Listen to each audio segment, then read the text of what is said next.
আসসালামু আলাইকুম। কেমিস্ট্রি একাডেমির পক্ষ থেকে সবাইকে স্বাগতম।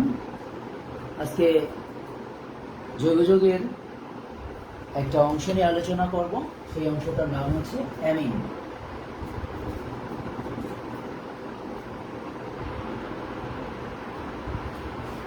যোগাযোগের গুরুত্বপূর্ণ একটা অংশ অ্যামিন নিয়ে আলোচনা করব। তো যে যেখান থেকেই আমার ক্লাসে অংশগ্রহণ করবে অথবা পরবর্তীতে দেখে নেবে, সবাইকেই আমার পক্ষ থেকে স্বাগতম। কেমিস্ট্রি একাডেমির পক্ষ থেকে জানাই। অ্যামিন বলতে প্রথমে আমাকে এই চিন্তাটা মাথায় ঢুকে নেই যে অ্যামিন বলতে কি বুঝি, কোন যৌগগুলোকে অ্যামিন বলা হয়, কাদেরকে, এটা আগে একটু জেনে নিতে হবে, তারপরে আমরা আলোচনার মধ্যে চলে আসবো। NH3 এই যৌগটাকে কি বলা হয়? এই যৌগটাকে বলা হয় অ্যামোনিয়া। এই যৌগটাকে কি বলা হয়? অ্যামোনিয়া বলা হয়। অ্যামোনিয়াতে এটার গাঠনিক সংকেতে যদি আমি খেয়াল করি বা লক্ষ্য করি তাহলে এইরকম, এবং একটা মুক্ত জোড় ইলেকট্রন। এই অ্যামোনিয়ার এই যে তিনটা হাইড্রোজেন পরমাণু আছে, এই হাইড্রোজেন পরমাণুগুলো প্রতিস্থাপিত করে অ্যালকাইল অথবা অ্যারাইল মূলক দ্বারা। অ্যামোনিয়ার হাইড্রোজেন পরমাণুকে অ্যালকাইল অথবা অ্যারাইল মূলক দ্বারা প্রতিস্থাপিত করে যে যৌগগুলো পাওয়া যায় সেই যৌগগুলোকে বলা হয় অ্যামিন। তার মানে আমরা এক কথাই বলতে পারি অ্যামোনিয়া থেকে উৎপন্ন যৌগগুলোকে অ্যামিন বলা হয়। মানে এখান থেকে উৎপন্ন যৌগগুলো কি হতে পারে? ধরো এখান থেকে আমি একটা হাইড্রোজেন ছড়াই দিলাম, দিয়ে এখান থেকে CH3 যুক্ত করলাম, তাহলে কি হবে? CH3 bond NH2। যদি আমি একটা হাইড্রোজেন ছড়াই, যদি আমি দুইটা হাইড্রোজেন ছড়াই তাহলে কি পাবো? CH3 NH CH3 অ্যালকাইল মূলক দ্বারা ছড়াই। যদি আমি তিনটা হাইড্রোজেন ছড়াই তাহলে তিনটা অ্যালকাইল মূলক দ্বারা যদি আমি তিনটা হাইড্রোজেন ছড়াই তাহলে আমরা আরেকটা যৌগ পাবো। তো এটাও অ্যামিন, এটাও অ্যামিন, এটাও অ্যামিন। আবার যদি আমি এই অ্যামোনিয়ার হাইড্রোজেন পরমাণুকে বেনজিন চক্র দ্বারা যদি প্রতিস্থাপন করি, বেনজিন চক্র দ্বারা যদি প্রতিস্থাপন করি, বেনজিন চক্র দ্বারা যদি প্রতিস্থাপন করি, অর্থাৎ এখানে তিনটা হাইড্রোজেনের মধ্যে একটা হাইড্রোজেনকে সরিয়ে দিয়ে ওখানে একটা বেনজিন চক্র যোগ লাগিয়ে দিলাম, তাহলে এটাও অ্যামিন। এটা হচ্ছে অ্যারোমেটিক অ্যামিন, আর এই তিনটা হচ্ছে অ্যালিফ্যাটিক অ্যামিন। তাহলে এক কথা বলতে পারি গঠন অনুসারে অ্যামিন কয় প্রকার? গঠন অনুসারে অ্যামিন দুই প্রকার, একটা হচ্ছে অ্যালিফ্যাটিক আর একটা হচ্ছে অ্যারোমেটিক। তো আগে আমরা অ্যামিনের সংজ্ঞাটা লিখে নিই।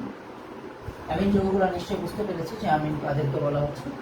যে অ্যামোনিয়ার হাইড্রোজেন প্রতিস্থাপিত যদি অ্যালকাইল বা অ্যারাইল মূলক দ্বারা হয় এবং যে যৌগগুলো উৎপন্ন হবে সেগুলোকে বলা হবে অ্যামিন। অ্যামিনের সংজ্ঞাটা আমরা এভাবে লিখতে পারি: অ্যামোনিয়ার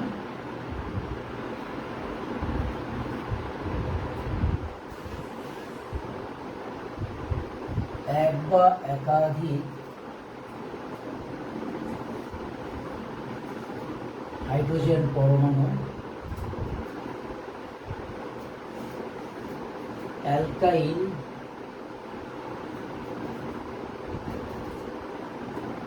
বা অ্যারাইল মূলক দ্বারা, মানে অ্যারাইল মানে অ্যারোমেটিক মূলক দ্বারা,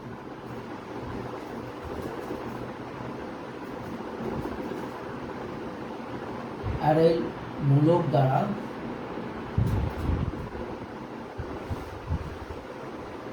প্রতিস্থাপিত করে অ্যামোনিয়ার এক বা একাধিক হাইড্রোজেন পরমাণুকে অ্যালকাইল বা অ্যারাইল মূলক দ্বারা প্রতিস্থাপিত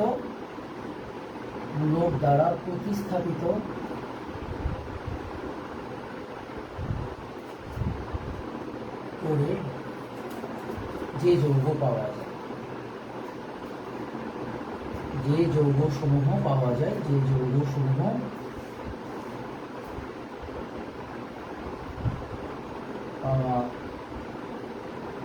যায় তাদেরকে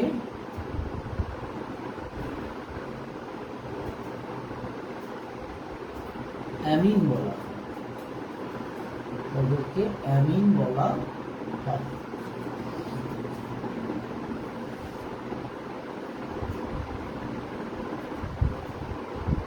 সাউন্ড যদি কোনো সমস্যা থাকে তাহলে আমাকে ফোন দিয়ে একটু জানাও, যদি সাউন্ডে কোনো প্রবলেম থাকে।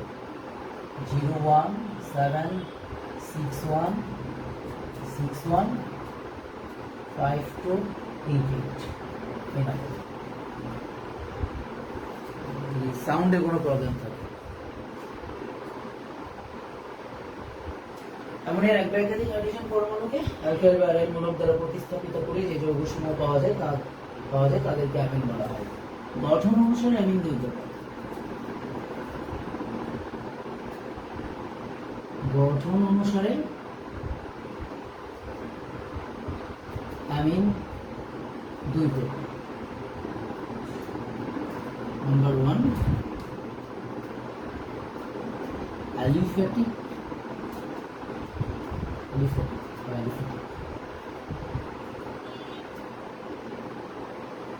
aliphatic. Number 2 aliphatic amine. Number 2 aromatic amine. ঠিক আছে, গঠন অনুসারে কয় প্রকার? দুই প্রকার, হচ্ছে অ্যালিফ্যাটিক অ্যামিন আর একটা হচ্ছে অ্যারোমেটিক অ্যামিন।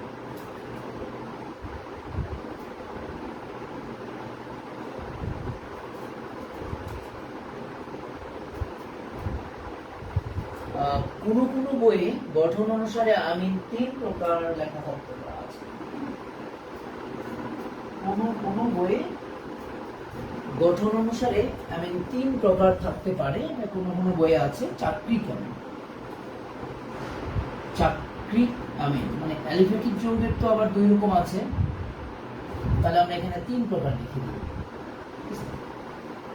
কোন বইয়ে তোমরা এটা প্রধানত 2 প্রকার, একটা হচ্ছে অ্যালিফ্যাটিক অ্যারোমেটিক, এছাড়া আরো এক প্রকার পাওয়া যায় চাকরিক আমিন। মানে অ্যালিফ্যাটিক তো 2 প্রকার, একটা হচ্ছে মুক্ত শিকল, একটা হচ্ছে বদ্ধ শিকল। ঠিক আছে, মুক্ত শিকল যেগুলো সেগুলোকে আমরা অ্যালিফ্যাটিক বলি, আর যেগুলো বদ্ধ শিকল সেগুলোকে চাকরিক যৌগ বলি। তো চাকরিক যৌগ যদি এরকম আমিন হয় তাহলে চাকরিক আমিন বলা হবে, আর অ্যালিফ্যাটিক আমিন অ্যারোমেটিক। ঠিক আছে, তাহলে আমরা গঠন অনুসারে আমিনকে 3 প্রকারই লিখলাম। তবে যদি প্রধানত কথাটা থাকে তাহলে 2 প্রকার, যদি অপশনে 3 প্রকার না থাকে তাহলে সেক্ষেত্রে 2 প্রকার হবে। ঠিক আছে,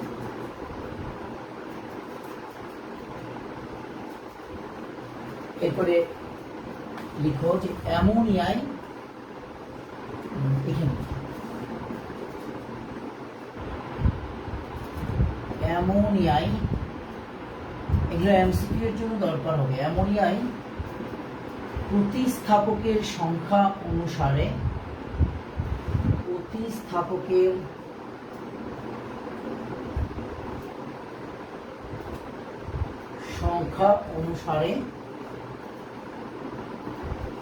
আমিন 4 প্রকার। আমিন 4 প্রকার প্রতিস্থাপক। দেখো ভালো করে খেয়াল করো, অ্যামোনিয়ার সংকেত কি? NH3। অ্যামোনিয়ার সংকেত হচ্ছে NH3। তাহলে এই অ্যামোনিয়ায় প্রতিস্থাপকের সংখ্যা অনুসারে 4 প্রকার। আমি এখানে একটু লিখলাম NH3, এটা মূল যৌগ, এখান থেকে আমি 4 প্রকার প্রতিস্থাপক দেখাবো। একটা হাইড্রোজেন যদি সরাই তাহলে পাবো CH3 NH2, এটাকে বলা হবে 1 ডিগ্রি আমিন। 1 ডিগ্রি আমিন। ঠিক আছে, তারপরে এটা কিন্তু অ্যামোনিয়া মানে মূল যৌগটা। তারপরে আমি এখান থেকে যদি 2টা হাইড্রোজেন সরাই তাহলে কি পাবো? দেখো CH3, এটা হবে 2 ডিগ্রি আমিন। 2 ডিগ্রি আমিন। আরো একটা হাইড্রোজেন আছে অ্যামোনিয়ার পরিচিত একজন মুক্ত জোড় ইলেকট্রন আছে, ওটা যদি সরাই তাহলে আমি কি পাবো? NCH3CH3, এটাকে বলা হবে 3 ডিগ্রি আমিন। তাহলে আমরা এটাকে ডিগ্রি অনুসারে আমিন বলতে পারি। আর প্রতিস্থাপকের সংখ্যা অনুসারে এখানে আমিন কয় প্রকার লিখলাম? 3 প্রকার, 1 ডিগ্রি, 2 ডিগ্রি, 3 ডিগ্রি। কিন্তু আমি তো বলেছি 4 প্রকার। হ্যাঁ, শুধু 4 প্রকার, শুধু 4 প্রকার। তাহলে 4 প্রকার আরেক প্রকার কি? আরেক প্রকার হচ্ছে কোয়াটারনারি লবণ। কোয়াটারনারি লবণ, কোয়াটারনারি লবণ, কোয়াটারনারি লবণ আমি এইখানে লিখলাম। আরেক প্রকার আছে কোয়াটারনারি লবণ, কোয়াটারনারি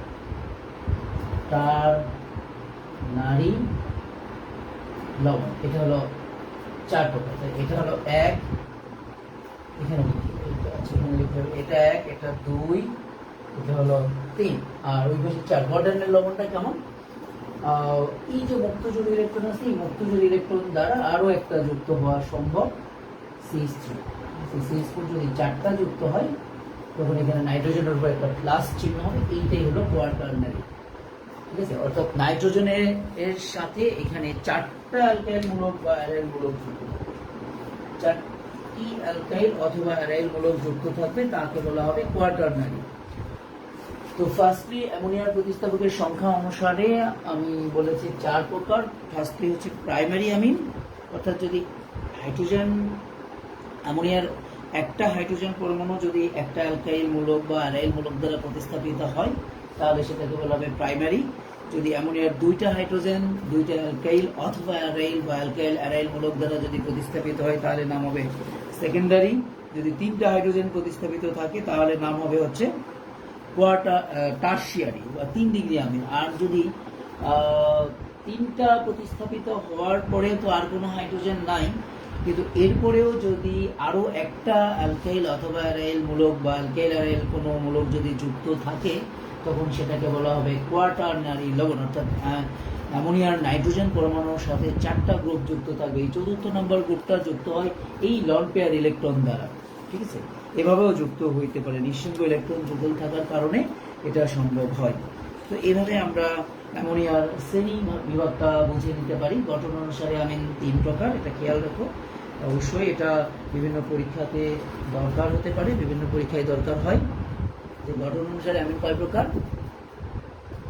গঠন অনুসারে আমিন হচ্ছে 3 প্রকার, অ্যালিফ্যাটিক, অ্যারোমেটিক, চাক্রিক আর চাক্রিক। ঠিক আছে, আর অ্যামোনিয়ার আর প্রধানত 2 প্রকার। আর অ্যামোনিয়ার প্রতিস্থাপকের সংখ্যা অনুসারে আমিন 4 প্রকার, 1 ডিগ্রি আমিন, 2 ডিগ্রি আমিন, 3 ডিগ্রি আমিন এবং কোয়াটারনারি আমিন। এই হচ্ছে আমাদের আমিনের প্রাথমিক পরিচয়গুলো জেনে নিলাম। এখন আমরা আমিনের প্রস্তুত প্রণালীগুলো নিয়ে আলোচনা করব। আমিনের প্রস্তুত প্রণালী এবং রাসায়নিক ধর্ম, এই 2টা বিষয় নিয়ে আমি আজকে আলোচনা করব। আমিনের প্রস্তুত প্রণালী।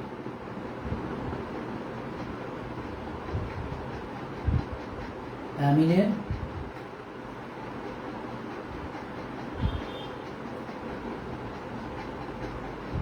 প্রস্তুত প্রণালী, এই ক্লাসটা যারা এইচএসসি দ্বিতীয় বর্ষে রয়েছে, অর্থাৎ যারা 24 সালের পরীক্ষার্থী, এদের জন্য আশা করি খুবই হেল্পফুল হবে।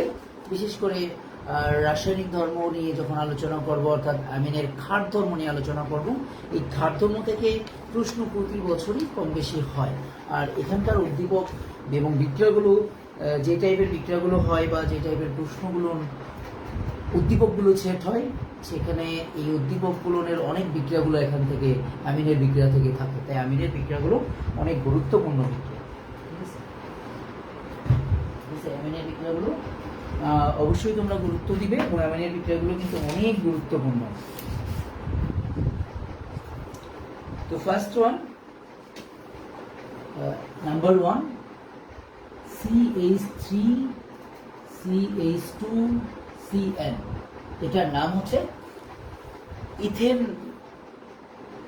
প্রোপেন নাইট্রাইল, অর্থাৎ নাইট্রাইল যৌগ, প্রোপেন নাইট্রাইল যৌগ। ঠিক আছে, এটা নাইট্রাইল যৌগ। CN এই মূলকটাকে বলা হয় নাইট্রাইল মূলক। নাইট্রাইল মূলক অর্থাৎ নাইট্রাইল যৌগ বলতে পারি এটাকে আমি। আর এমনিতে আমরা বলতে পারি ইথাইল সায়ানাইড, আর ইথাইল সায়ানাইড বলা হয় অথবা নাইট্রাইল যৌগ বলা হয়। এটাকে যদি আমি বিজারণ করি, বিজারণ জায়মান হাইড্রোজেন, এই হাইড্রোজেনটার নাম হচ্ছে জায়মান হাইড্রোজেন, বিজারক হিসাবে ইউজ করা হয় লিথিয়াম অ্যালুমিনিয়াম হাইড্রাইড। ঠিক আছে, বিজারক হিসাবে যদি লিথিয়াম অ্যালুমিনিয়াম হাইড্রাইড ব্যবহার করা হয়, লিথিয়াম অ্যালুমিনিয়াম হাইড্রাইড এই বিজারকটা ব্যবহার করা হয়, তাহলে এই সিএন মূলকটা, সিএন এর নাইট্রোজেন পরমাণুটা NH2 মূলকে পরিণত হয়, CH3 CH2 CH2 NH2। তাহলে এই যৌগটার নাম কি? এই যৌগটার নাম হচ্ছে propane nitrile.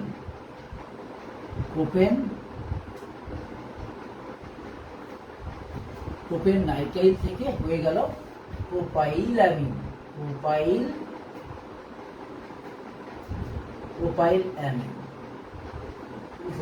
Propyl amine number 2। তো এই টাইপের যে কোনো যৌগ থাকলে সেটা অ্যালিফ্যাটিক হোক আর অ্যারোমেটিক হোক, এই একইভাবে প্রয়োগ করতে পারবে। তোমরা যারা ক্লাস করছো অথবা যারা ক্লাস করবে তারা এগুলোর সাথে সাথে মুখস্থ করে নাও। বাংলা ব্যাখ্যা লেখাটা খুব একটা কঠিন না। দেখো, বাংলা ব্যাখ্যা তুমি যদি বলো বাংলা ব্যাখ্যাটা আমি কিভাবে লিখবো, আপনি বলছেন কঠিন না, তাহলে কিভাবে লিখবো? সহজ ভাবে দেখো, তোমার বেশি কথা লেখার দরকার নাই। এটা একটা বিজারক, তার একটা বিজারণ বিক্রিয়া হচ্ছে প্রোপেন নাইট্রাইলকে লিথিয়াম অ্যালুমিনিয়াম হাইড্রাইড দ্বারা বিজারণ করলে প্রোপাইল অ্যামিন উৎপন্ন হয়। এই সিম্পল কথাটা লিখলেই চলবে, বেশি বিস্তারিত লেখার দরকার নাই। প্রোপেন নাইট্রাইলকে লিথিয়াম অ্যালুমিনিয়াম হাইড্রাইড দ্বারা বিজারণ করলে প্রোপেন উৎপন্ন হয়। তাহলে একটা বিক্রিয়া হয়ে গেল আমার। এরপরে আরেকটা বিক্রিয়া লিখি, অ্যামাইড যৌগ।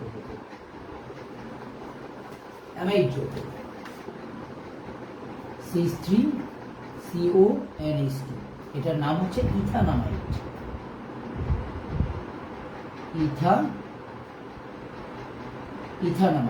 এই যৌগটাকেও যদি আমি লিথিয়াম অ্যালুমিনিয়াম হাইড্রাইড এই বিজারক দ্বারা যদি বিজারিত করি, লিথিয়াম অ্যালুমিনিয়াম হাইড্রাইড দ্বারা বিজারিত করি, তাহলে উৎপন্ন করবে CH3 CH2 NH2 প্লাস পানি, এখানে অক্সিজেন আছে, পানি হবে।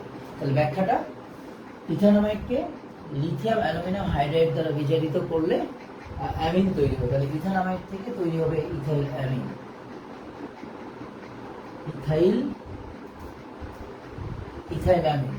নাম্বার 3। আমি একের পর এক বিক্রিয়াগুলো আগে প্রস্তুতিগুলো সম্পন্ন করি। হফম্যান ক্ষুদ্রাংশ করণ, এটা খুবই গুরুত্বপূর্ণ একটা বিক্রিয়া। হফম্যান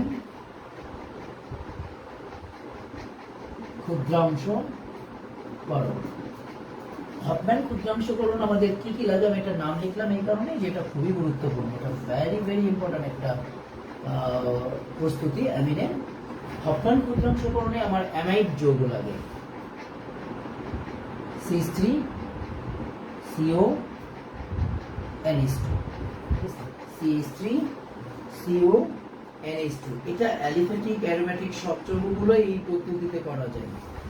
অ্যালিফ্যাটিক অ্যারোমেটিক সব যৌগগুলো কিন্তু এই পদ্ধতিতে করা যায়। আমি দুটো বিক্রিয়াই লিখছি।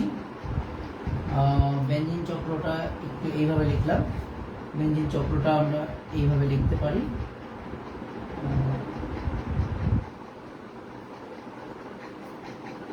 CONH2, এটার নাম হচ্ছে বেনজামাইড। এই যৌগটার নাম হচ্ছে বেনজামাইড, আর এটার নাম হচ্ছে ইথানামাইড। এটার নাম হচ্ছে বেনজামাইড।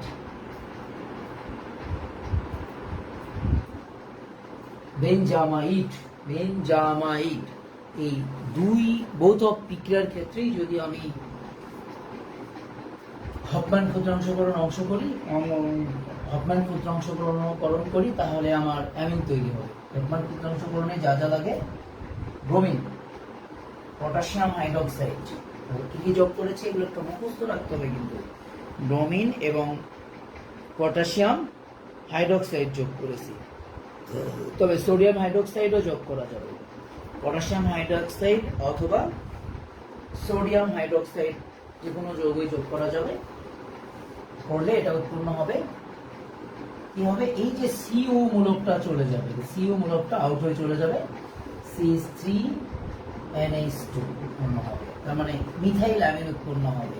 এটাকে ক্ষুদ্রাংশকরণ কেন বলা হচ্ছে? কারণ এখানে কার্বন আছে 2টা, এখানে অ্যামিনে কার্বন আছে 1টা, সিউ মূলকটা এখান থেকে অপসারিত হয়ে যায়, এই কারণে এটার নাম হচ্ছে ক্ষুদ্রাংশকরণ। একইভাবে এটা হফম্যানের নাম অনুসারে হফম্যান ক্ষুদ্রাংশকরণ বলা হয়েছে। আমি যদি এখানে সোডিয়াম হাইড্রোক্সাইড দিই, ওটাই দেওয়া যায়, সোডিয়াম হাইড্রোক্সাইড এবং পটাশিয়াম হাইড্রোক্সাইড একইভাবে তৈরি হবে, এটা অ্যানিলিন তৈরি হবে, অ্যানিলিন তৈরি হবে।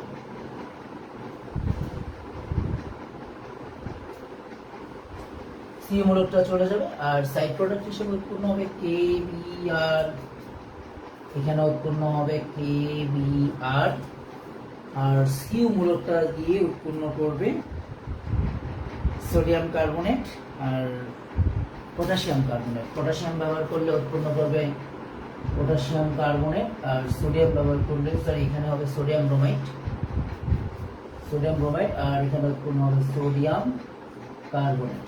এই হচ্ছে আমাদের হফম্যান ক্ষুদ্রাংশকরণ। এক্ষেত্রে পানিও তৈরি হয়, এক্ষেত্রে পানিও তৈরি হয়, পানিটাও লিখে দিন, পানি উৎপন্ন হয়। তো দেখো এখানে আমি মোট 4টা বিক্রিয়া লিখেছি, না কয়টা? হ্যাঁ, 4টা বিক্রিয়া লিখেছি। হফম্যান ক্ষুদ্রাংশকরণে 2টা বিক্রিয়া লিখেছি।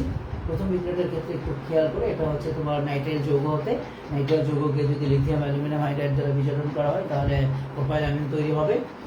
আর দ্বিতীয়টা হচ্ছে অ্যামাইড যৌগ হতে, অ্যামাইড যৌগকে যদি লিথিয়াম অ্যালুমিনিয়াম হাইড্রাইড দ্বারা বিজারণ করা হয় তাহলে ইথাইল অ্যামিন তৈরি হবে।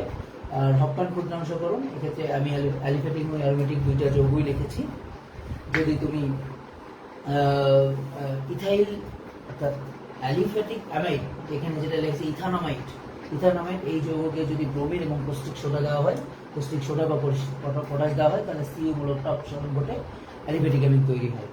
আর যদি বেনজামাইট না হয় তাহলে ব্রোমিন এবং সোডিয়াম হাইড্রোক্সাইড যদি দেওয়া হয় তাহলে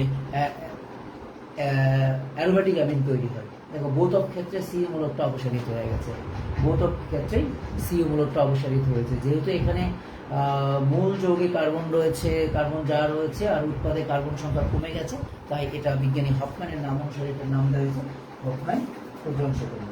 আশা করি তোমরা বুঝতে পেরেছ। তো অ্যামিন যৌগের এই যৌগগুলো, এই বিক্রিয়াগুলো অনেক গুরুত্বপূর্ণ। এছাড়া আরও 2টা বিক্রিয়া রয়েছে, আর 2টা গুরুত্বপূর্ণ বিক্রিয়া রয়েছে, সেই 2টা গুরুত্বপূর্ণ বিক্রিয়া আমি লিখে দিচ্ছি। মুছে দিলাম, এগুলো মুছে দিলাম।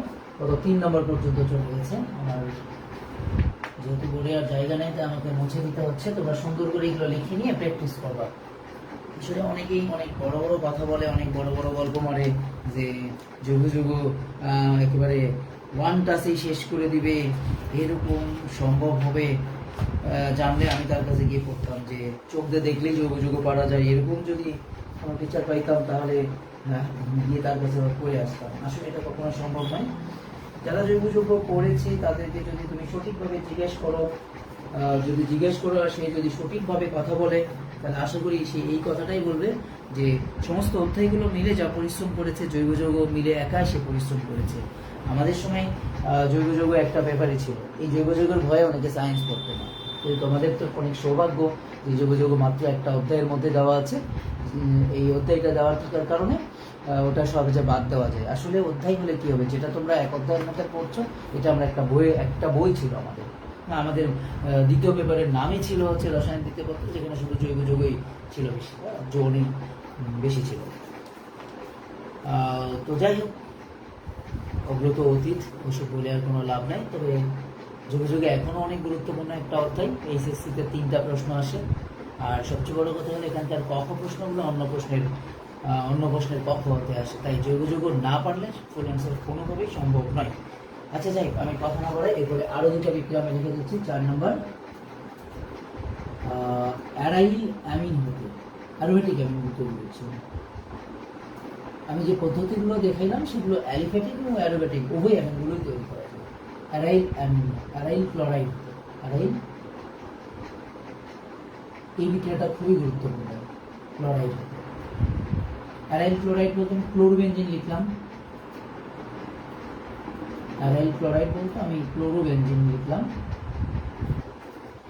এই ক্লোরোবেনজিন যদি অ্যামোনিয়ার সাথে বিক্রিয়া করে আর কিউপ্রাস অক্সাইড, এগুলো মুখস্থ করবো বস, এবং 200 ডিগ্রি সেলসিয়াস তাপমাত্রাও যদি দেওয়া হয় তাহলে সুন্দর করে উৎপন্ন করবে অ্যানিলিন। আর এই বিক্রিয়াগুলো অ্যারোমেটিক যৌগের জন্য প্রস্তুতি করা হয়। ঠিক আছে, অ্যারাইল ক্লোরাইড সরাসরি লিখিয়ে দিয়েছি অ্যারাইল ক্লোরাইড হতে, তার মানে এটা অ্যালোপ্যাথিকের জন্য প্রযোজ্য না। ঠিক আছে, আর জল তো হওয়ার কথা, ক্লোরোবেনজিন যে তাহলে জল হবে না, তাহলে এখানে হবে হচ্ছে HCl। ঠিক আছে, এরপরে 5 নম্বর দেখো, তারপরে আরেকবার দেখে নাও। Chlorobenzene, ammonia, cuprous oxide 200 degree Celsius, aniline, aniline, aniline. আচ্ছা, এরপরে ফেনল হবে,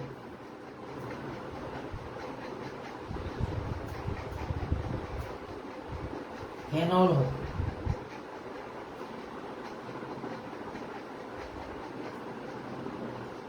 ফেনল। এখানেও অ্যামোনিয়া যোগ করা হয়, অ্যামোনিয়া যোগ করা হয়। এখানে জিঙ্ক ক্লোরাইড 300 ডিগ্রি তাপমাত্রা, এটা একটু মুখস্থ করবো। আমি পাশাপাশি লিখছি এই জন্য, জিঙ্ক ক্লোরাইড 300 ডিগ্রি সেলসিয়াস দিলে উৎপন্ন করবে অ্যানিলিন, উৎপন্ন করবে অ্যানিলিন। প্লাস পানি, প্লাস পানি, এখানে পানি, এখানে কোনো ধরনের পানি। দেখো, দুটো বিক্রিয়া আমি পাশাপাশি লিখেছি, কেউ যদি মুখস্থ করতে চায় ইজিলি মুখস্থ করতে পারে। একটা হচ্ছে ক্লোরোবেনজিন, একটা হচ্ছে ফেনল, দুটোতেই অ্যামোনিয়া। ক্লোরোবেনজিনের ক্ষেত্রে cuprous oxide CC 200 degree Celsius তাপমাত্রা, আর ফেনলের ক্ষেত্রে জিঙ্ক ক্লোরাইড 300 ডিগ্রি সেলসিয়াস তাপমাত্রা, উৎপন্ন করবে অ্যানিলিন। তো আশা করি বুঝতে পেরেছে সবাই। এরপরে চলে আসো অ্যামিনের ক্ষারধর্মিতা, খুবই গুরুত্বপূর্ণ একটা টপিক, অ্যামিনের ক্ষারধর্মিতা।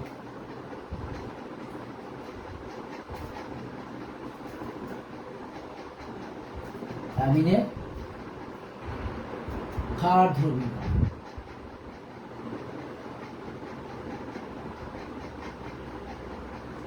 লুইস মতবাদ অনুসারে, তো আমরা অ্যামিনের প্রস্তুত প্রণালীগুলো দেখলাম, অ্যামিনের শ্রেণীবিন্যাসগুলো দেখলাম। এখন আমরা একটু আলোচনা করবো অ্যামিনের ক্ষারধর্মিতা। লুইস মতবাদ, অনেকেই হয়তো এই মতবাদটার নাম শুনেছ।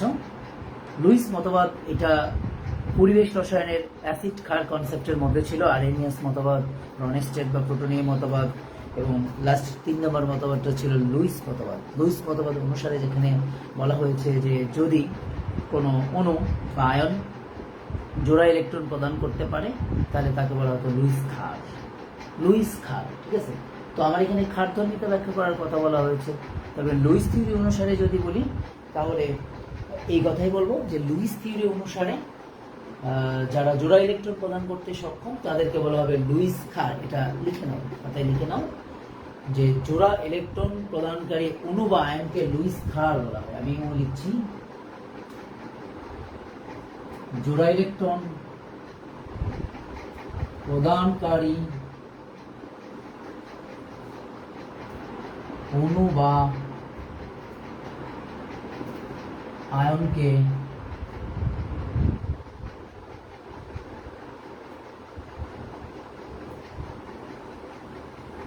লুইস ক্ষার।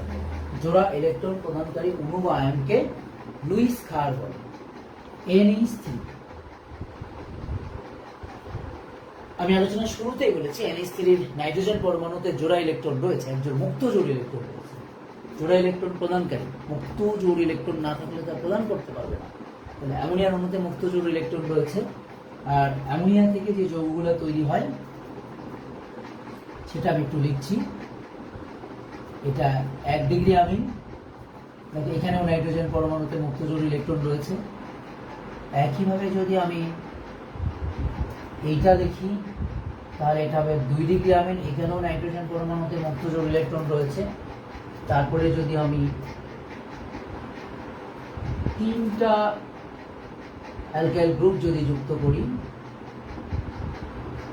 তাহলে সেটাকে বলা হবে 3 ডিগ্রি।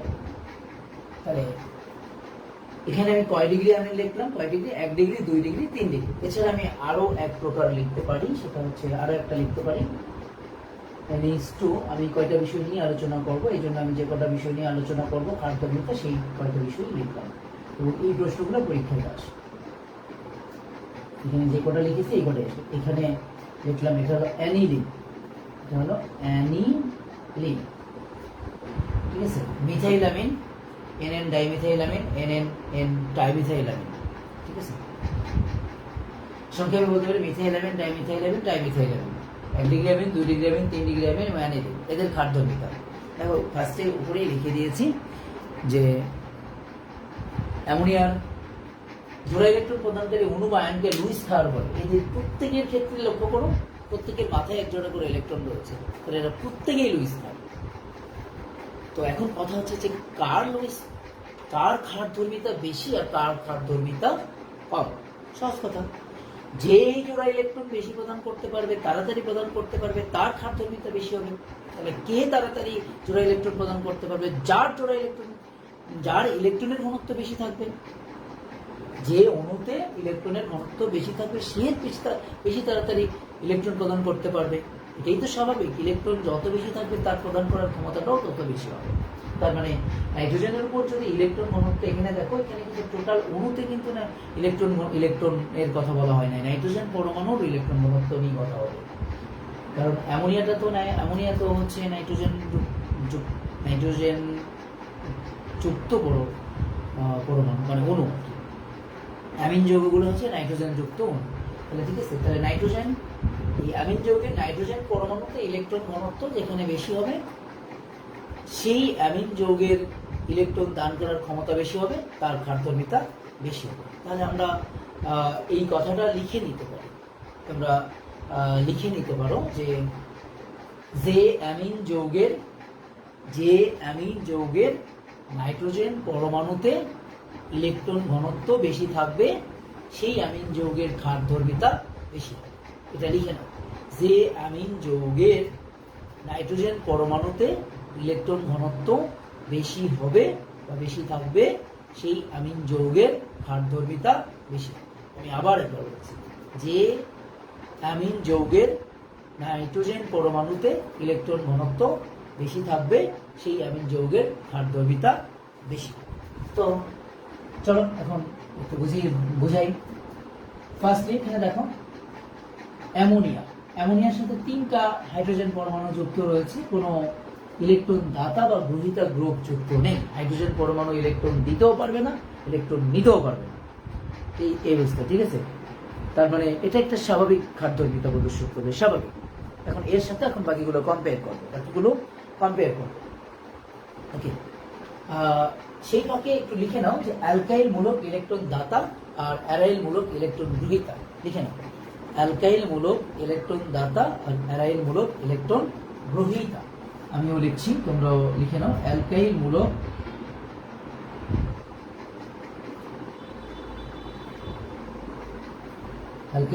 ইলেকট্রন দাতা আর অ্যারাইল মূলক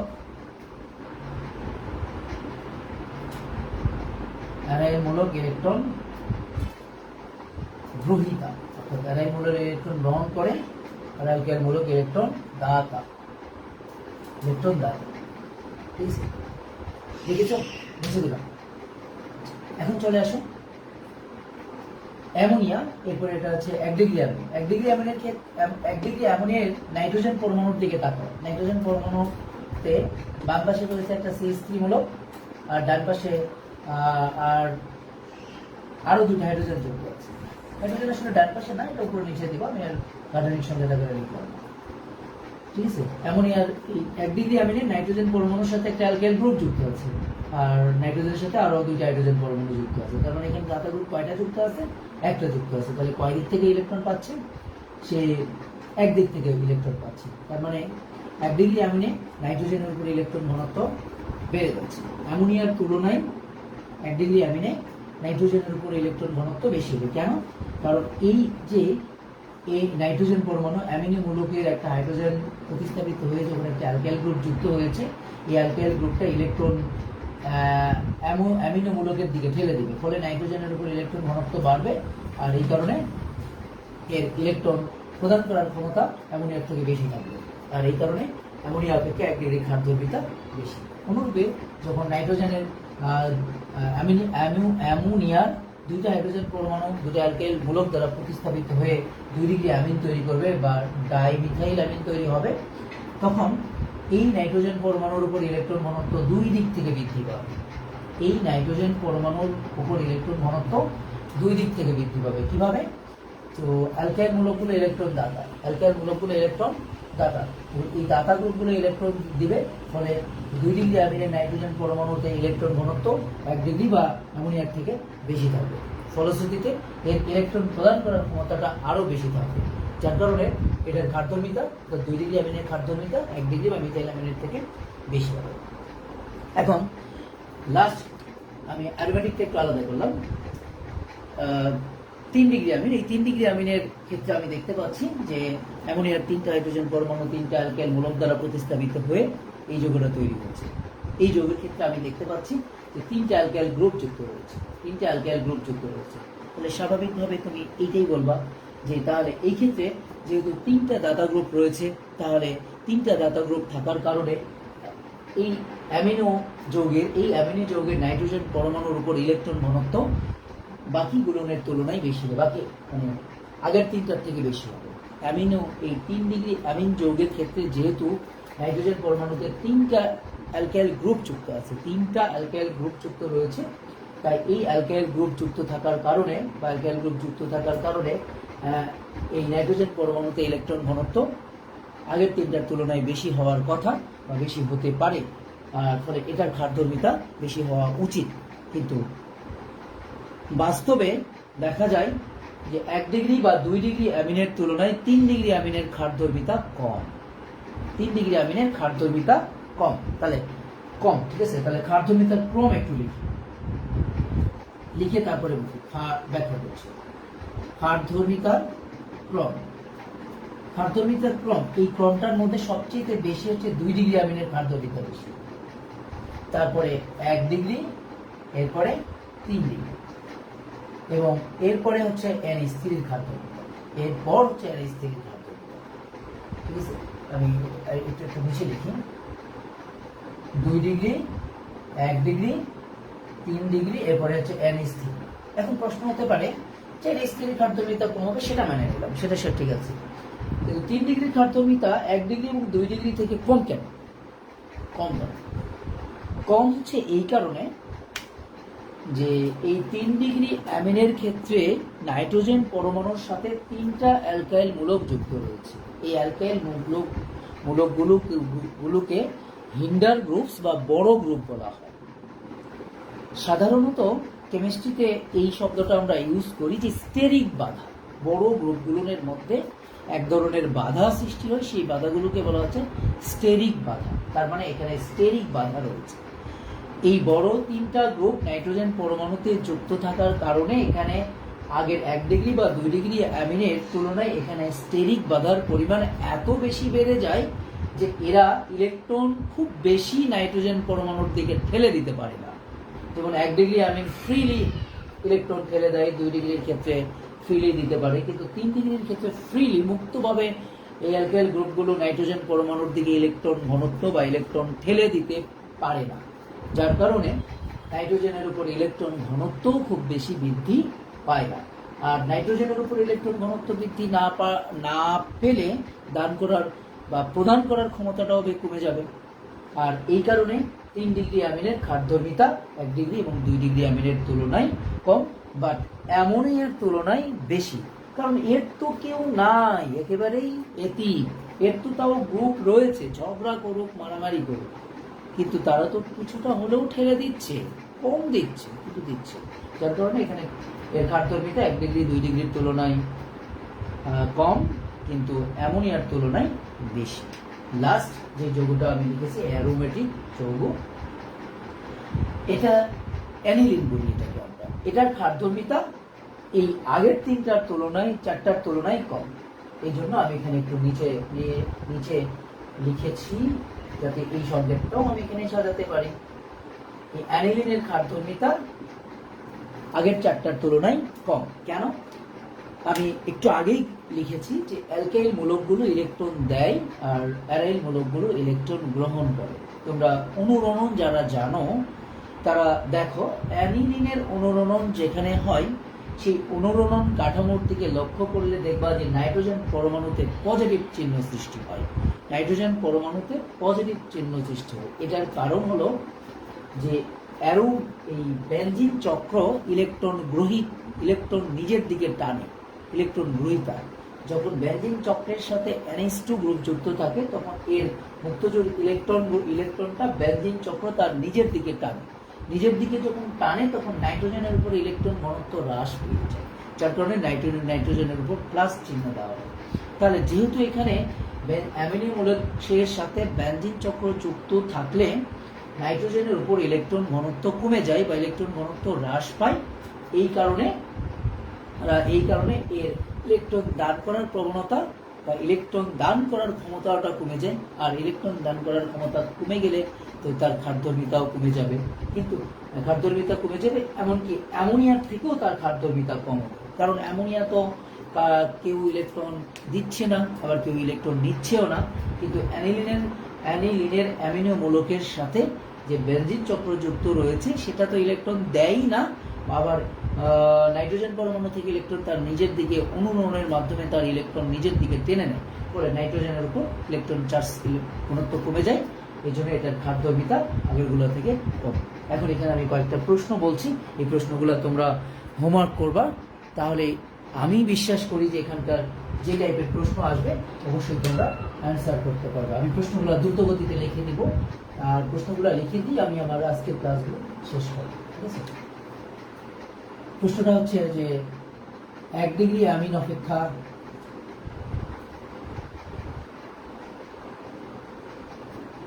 2 ডিগ্রি অ্যামিনের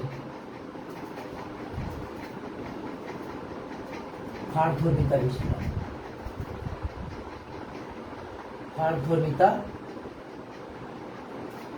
বেশি কেন? First question. Second question, 1 degree বা 2 ডিগ্রি অ্যামিন অপেক্ষা 3 ডিগ্রি অ্যামিনের ক্ষারধর্মিতা কম কেন?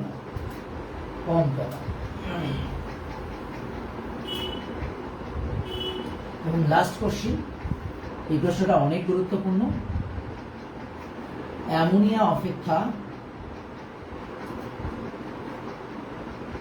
অ্যানিলিনের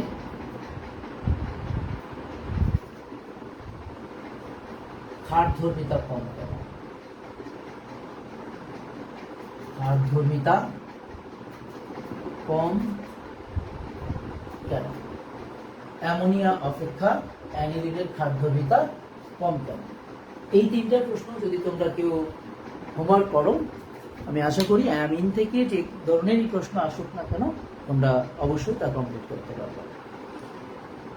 তো আমি আজকে অ্যামিন নিয়ে যেটুকু আলোচনা করেছি তার একটা সারমর্ম হচ্ছে, প্রথমে অ্যামিন কাকে বলে, যে অ্যামোনিয়ার এক বা একাধিক হাইড্রোজেন পরমাণু অ্যালকাইল অথবা অ্যারাইল মূলক দ্বারা প্রতিস্থাপিত হলে যে যৌগগুলো উৎপন্ন তাদেরকে অ্যামিন বলা হয়। গঠন অনুসারে অ্যামিন 3 প্রকার, অ্যালিফ্যাটিক, অ্যারোমেটিক আর চাপরিক। আর